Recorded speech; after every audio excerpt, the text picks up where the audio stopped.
Katanya passive income, tapi tiap bulan yang datang justru notifikasi tagihan. Kita disuruh percaya rumah bisa kerja sendiri, padahal yang kerja lembur itu pikiran kita.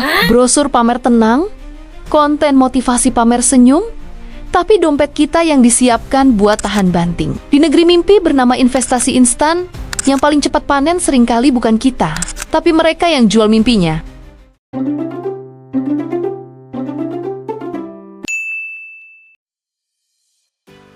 Apa itu passive income versi iklan?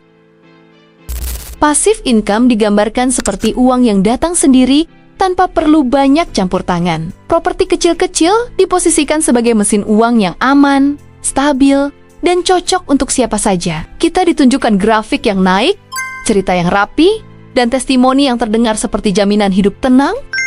Masalahnya, yang ditampilkan hanya bagian yang enak dilihat. Tidak ada cerita soal rumah kosong, soal penyewa telat bayar, atau soal biaya yang muncul di luar rencana. Semua dibungkus seolah properti itu benda ajaib yang bekerja sendiri selama kita tidur. Padahal di dunia nyata, kata pasif itu penuh catatan kaki.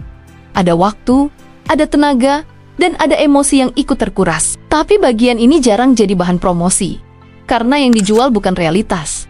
Yang dijual adalah harapan. Siapa yang jual mimpi ini? Narasi passive income tidak muncul begitu saja. Ia lahir dari industri yang memang hidup dari harapan orang untuk naik kelas lebih cepat. Dari pengembang, agen, sampai kreator konten finansial, semuanya punya kepentingan agar cerita ini terdengar sederhana dan aman. Kita diajak melihat potongan cerita yang paling enak, lalu disuruh percaya bahwa potongan itu adalah keseluruhan gambar. Di banyak promosi, keputusan beli selalu dibungkus sebagai langkah berani dan cerdas. Kalau kita ragu, kita dibilang kurang visioner. Kalau kita tanya risiko, kita dibilang kebanyakan mikir. Perlahan, diskusi rasional digeser jadi soal mental dan keberanian. Seolah kegagalan nanti murni salah kita karena dianggap kurang niat atau kurang tahan banting.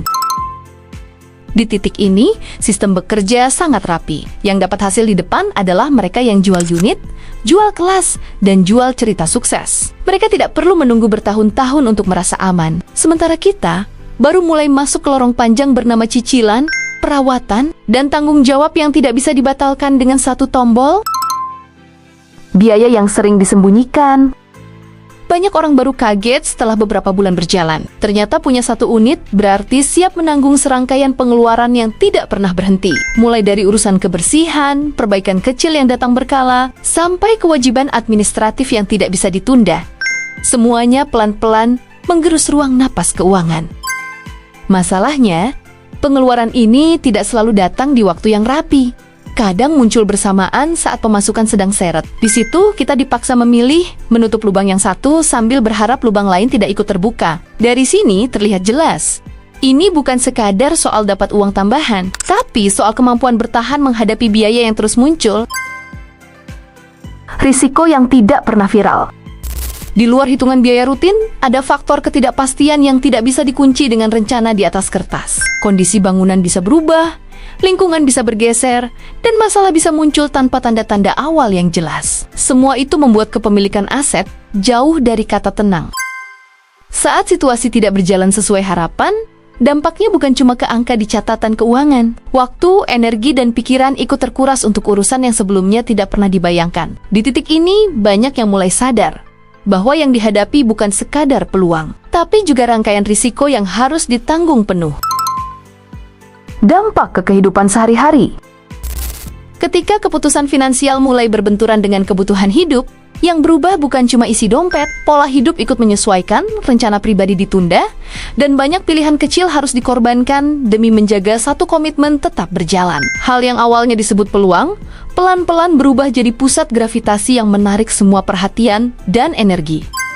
Di sini tekanan tidak selalu terlihat dari luar. Dari jauh, mungkin tampak baik-baik saja. Tapi di dalam ada kelelahan mengatur ulang prioritas dan menahan cemas tiap kali ada pengeluaran tak terduga. Yang jarang dibicarakan adalah bagaimana keputusan ini mengikat bukan cuma uang, tapi juga ruang gerak dalam hidup kita. Siapa yang menanggung beban terbesar? Dalam praktiknya, Beban paling berat hampir selalu jatuh ke pihak yang berada di posisi paling lemah dalam rantai ini. Kita yang harus memastikan semuanya tetap jalan. Kita yang harus menutup kekurangan saat rencana meleset. Dan kita juga yang harus menerima dampaknya saat keadaan tidak sesuai harapan. Sementara itu, pihak lain sudah menyelesaikan perannya di awal. Mereka melanjutkan ke transaksi berikutnya, ke cerita berikutnya, dan ke target berikutnya. Disinilah terlihat jelas, risiko tidak dibagi rata. Dan tanggung jawab terbesar justru tinggal di tangan orang yang paling lama terikat dengan keputusan itu.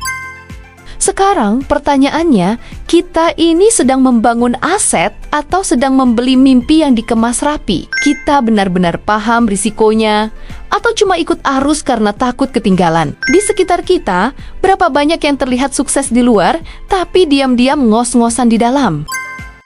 Tulis di kolom komentar, bukan untuk saling menyerang, tapi untuk saling memahami sebelum semua terlambat.